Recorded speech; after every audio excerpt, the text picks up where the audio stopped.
Good morning, students. I hope you are clear with the previous assignment. In the assignment number 2, we already draw the use case diagram for the food ordering system. Now, in case of your assignment number 3, that we have to prepare the activity model. So, what we have to do over here? That we have to identify the activity states and the action states. Activity states are two. So, which are that? I will explain.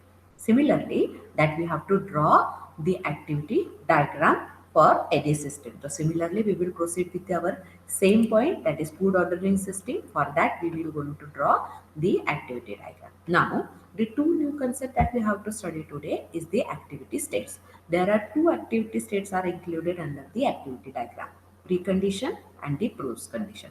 What is the precondition for your food ordering system? That we must know the type of food that we want to order, right? And what is the post condition? Your order will be executed and you will do the payment, and system is closed. Okay, so these are the called as precondition and your post condition. Now the second term that we have to study today is the activity states. Okay, that means it is also called as action states. It is also called as action state. Which are the action states are here?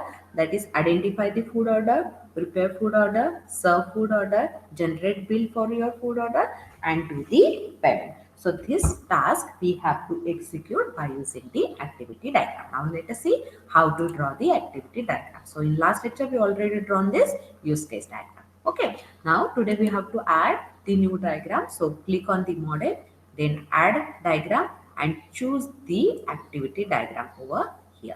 So once you click this, the activity diagrams toolboxes appear on the right side of your screen.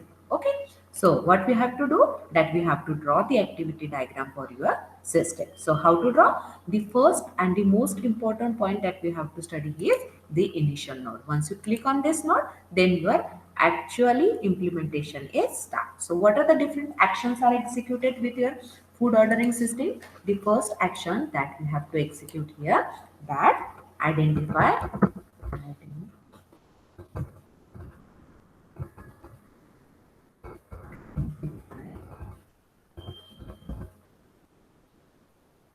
type of food. Okay, this is the first activity that we have to execute. The second action, so that's why it is called as action nodes. Okay, because we are executing some kind of action. Identify type of food. Once we have to do, after that, order, then we have to do the second activity that executed is prepare order. The next actions are called as serve order.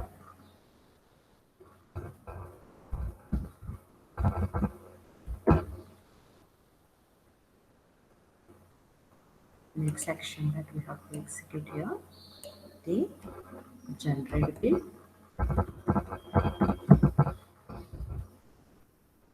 The last one that we have the payment.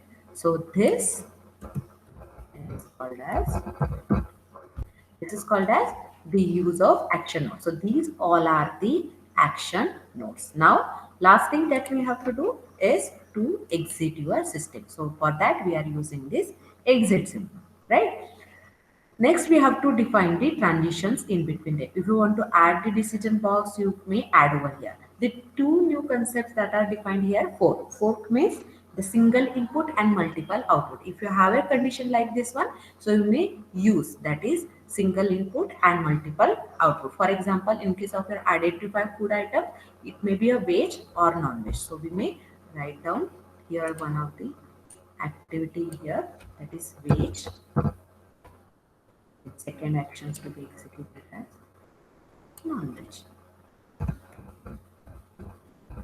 And this can be joined by using for. That is, it is having a single input and multiple output.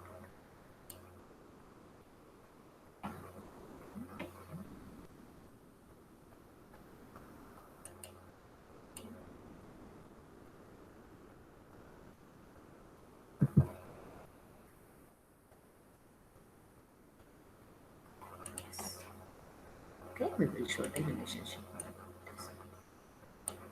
Single input and multiple.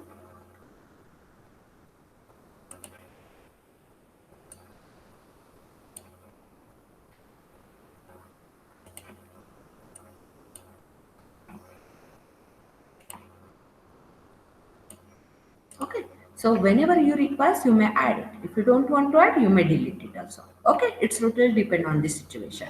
Now we have to join the each and every action node by using one arrow over here. So we will draw that arrow.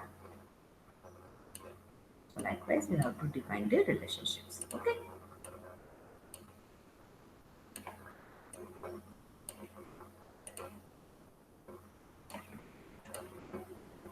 Yeah, from where input is going, where is output is transmitting, which output is given as input to which action stage. So you can define it by using this control flow. Okay, second thing that we have to study here, the join. So joins means number of input and single output. So that is called as join. Similarly, you can merge the different types of tools over here, and you may use the decision box over here. So this is all about the activity diagram. In this way, we are going to draw the activity diagram. So you can enclose the complete diagram within one box and define the pre and post condition over here. So whatever be the precondition, that you have to write down over here. So what will be the precondition? Write down here. And what is the precondition that you may draw over here. Okay? So this is called as the uh, way of representing your activity diagram. In case of your activity diagram, one thing also we can do this, that is swim lane. This swim lane can be used to specify the relationship between the different nodes. So that relationship can be shown by using the dash line in between this. So this concept will be clear with our next diagram under your sequence diagram. So this is all about our activity diagram. Thank you.